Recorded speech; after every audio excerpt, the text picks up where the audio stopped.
ಮೇಡಮ್ನವರೇ, ನೀವು ವಿಚಾರಣೆಗೋಸ್ಕರ ನನ್ನ ಹತ್ರ ಬಂದಿದ್ದೀರಾ. ನಾನು ಇವತ್ತಿಂದ ಈ ಕೇಸ್ಗೆ ಕೈ ಇಡ್ತಾ ಇದ್ದೀನಿ.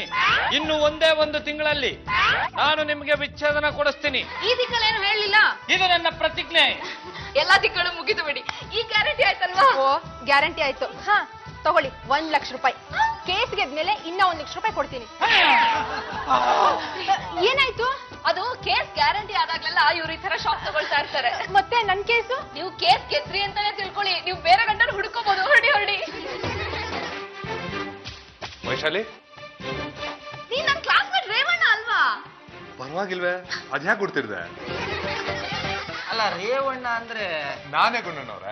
ನನ್ನ ಹೆಸರು ಗೊತ್ತಾಗ್ಬಿಟ್ಟಿದೆ. ಅರೆ, ನೀವು ತುಂಬಾನೇ ಫೇಮಸ್ ಲಾಯರು. ನಿಮ್ಮ ಹೆಸರು ಯಾರು ಗೊತ್ತಿರಲ್ಲ? ಅದು ನಾನು ವೈಶಾಲಿ ಒಂದೇ ಕ್ಲಾಸಲ್ಲಿ ಓದಿದ್ದು. ಒಂದೇ ಮೇಷ್ ಹತ್ರ ಒಂದೇ ಕೆನೆಗೆ 2 ಸಲ ಏಟ್ ತಿಂದಿದ್ವಿ ಅಲ್ವಾ ವೈಶಾಲಿ? ವೈಶಾಲಿ, ಅವಳು ನನ್ನಿಂದ ಡೈವರ್ಸ್ ಕೇಳ್ತಾ ಇದ್ದಾಳೆ. ಅದಕ್ಕೆ ನಿನ್ನ ಹತ್ರ ಹೆಲ್ಪ್ ಕೇಳೋಣ ಅಂತ ಬಂದೆ. ನೀನೇನು ಯೋಚನೆ ಮಾಡ್ಬೇಡಪ್ಪ. ನನ್ ಗಂಡಂಗೆ ಕೇಸ್ ಒಪ್ಸಿದ್ಮೇಲೆ ಮುಗ್ದು ಹೋಯ್ತು. ಅವ್ರೀ ವಿಚ್ಛೇದನನ ತಪ್ಪಿಸ್ತಾರೆ. ನಿನ್ ದುಡ್ಡು ಬಗ್ಗೆ ಏನು ಯೋಚನೆ ಮಾಡ್ಬೇಡ. ನಿಮ್ಮಿಬ್ಬರನ್ನು ಒಂದ್ ಮಾಡ್ತಾರೆ. ಸ್ವಲ್ಪ ಡೀಟೇಲ್ಸ್ ಕೊಡಿ ಸರ್. ಸರ್, ಮದುವೆ ಆಗಿ 1.5 ವರ್ಷ ಆಯ್ತು. 1.5 ವರ್ಷ. ಹೆಸರು? ರೇವಣ್ಣ ಅಂತ. ನಿಮ್ದಲ್ಲ ರೀ, ನಿಮ್ ಹೆಂಡತಿ ಹೆಸರು? ಜಲಜಾಕ್ಷಿ. ಯಾವ ಕಾಶಿ ಆದ್ರೆ ಮುಂದಕ್ಕೆ ಕೇಳಿ. ರೀ, ಈ ಶಾಕ್ ಎಲ್ಲ ತಗೊಳ್ಳೋ ಹಾಗಿಲ್ಲ ರೀ. ಅವ್ರ ಕೇಸ್ನ ನೀವು ಗೆಲ್ಸ್ಕೊಡ್ಬೇಕಷ್ಟೇ. ನಿನ್ನ ಮನಕವಾಗ ಈಗಾಗ್ಲೇ ಅವ್ರ ಹೆಂಡತಿ ಇಲ್ಲಿ ಬಂದು ಕೇಸ್ ಒಪ್ಸಿ 1 ಲಕ್ಷ ರೂಪಾಯಿ ಅಡ್ವಾನ್ಸ್ ಕೊಟ್ಟಿದ್ದಾರಮ್ಮ. ಅವಳು ಆಗ್ಲೇ ಬಂದ್ಬಿಟ್ಟಿಯಾಳ.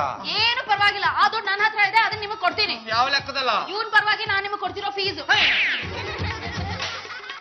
ಯಾಕೋ ಕುಚುಕು ಇವತ್ತು ಡಲ್ ಆಗಿದ್ಯಾ?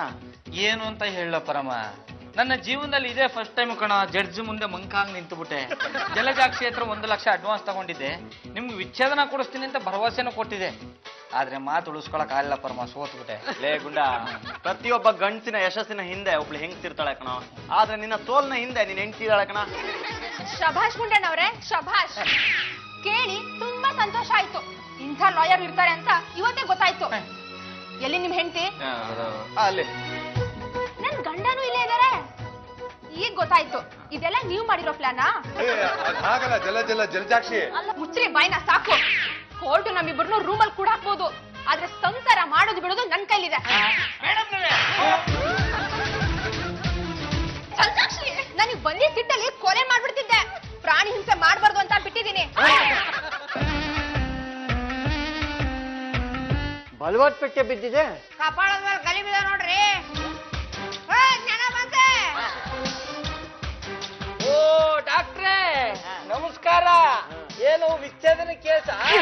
ವಿಚ್ಛೇದನ ಮನೆ ಹಾಳಾಗೋಯ್ತು. ನಿನಗೇನಾಯ್ತು ಹೇಳು? ದ್ರಾವಿಡ ಇನ್ಮೇಲೆ 1 ಡೇ ಇಂಟರ್ನ್ಯಾಷನಲ್ ಆಡಲ್ಲ ಅಂದ್ಬಿಟ್ಟ. ದ್ರಾವಿಡ ಅಲ್ಲಪ್ಪ, ನಿನಗ್ ಕಿವಿ ಕೇಳ್ಸಕ್ಕಿಲ್ವಾ? ಅಯ್ಯ, ಈಗ ತಾನೇ ಹೇಳ್ತಾ ಇದೀನಿ. ಊಟ ತಿಂಡಿನೇ ಆಗಿಲ್ಲ, ಬೀಡ ಹಾಕೊಂಡ ಅಂತ ಕೇಳ್ತಿರಲ್ಲ. ಕೇಳ್ದಷ್ಟು ಉತ್ತರ ಕೊಡ್ರಿ. ಒಂದ್ ಕೆಲ್ಸ ಮಾಡಮ್ಮ, ಊಟಕ್ಕೆ ಅನ್ನ ರಸಂ ಮಾಡ್ಬಿಡು.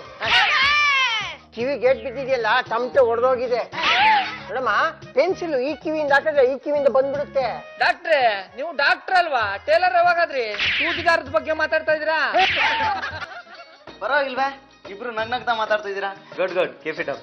ಯಾವ್ದೋ ಸಿಟ್ಟಲ್ಲಿ ನಾನು ಇವರಿಂದ ದೂರ ಆಗ್ಬೇಕಂತ ಮಾಡಿದ್ದೆ. ಆಗ ನಮ್ಮ ಮಾವನ್ ಮಗನ ಪ್ರೀತಿಸ್ತಿದ್ದೆ. ನಿಮ್ ಮನ್ಸು ಚಂಚಲ ಆಗಿತ್ತು, ಅದಕ್ಕೆ ಈ ರೀತಿ ಆಡಿದ್ರಾ? ಅವನು ಗೋಮುಖ ವ್ಯಾಘ್ರ ಅಂತ ಈಗ ತಿಳಿತು. ನೋಡಿದ್ರಾ ಎಷ್ಟು ಒಳ್ಳೇದಾಯ್ತು. ಒಂದ್ ವೇಳೆ ವಿಚ್ಛೇದನ ಸಿಕ್ಕಿದ್ರೆ ನೀವಿಬ್ರು ಬೇರೆ ಬೇರೆ ಆಗಿರ್ತಿದ್ರಿ. ನಮ್ ಗುಂಡಣ್ಣವ್ರು ಮಾಡಿ ತುಂಬಾ ಒಳ್ಳೆ ಕೆಲ್ಸ ಅಂತ ಇವಳಿಗೆ ಇವಾಗ ಅರ್ಥ ಆಯ್ತು.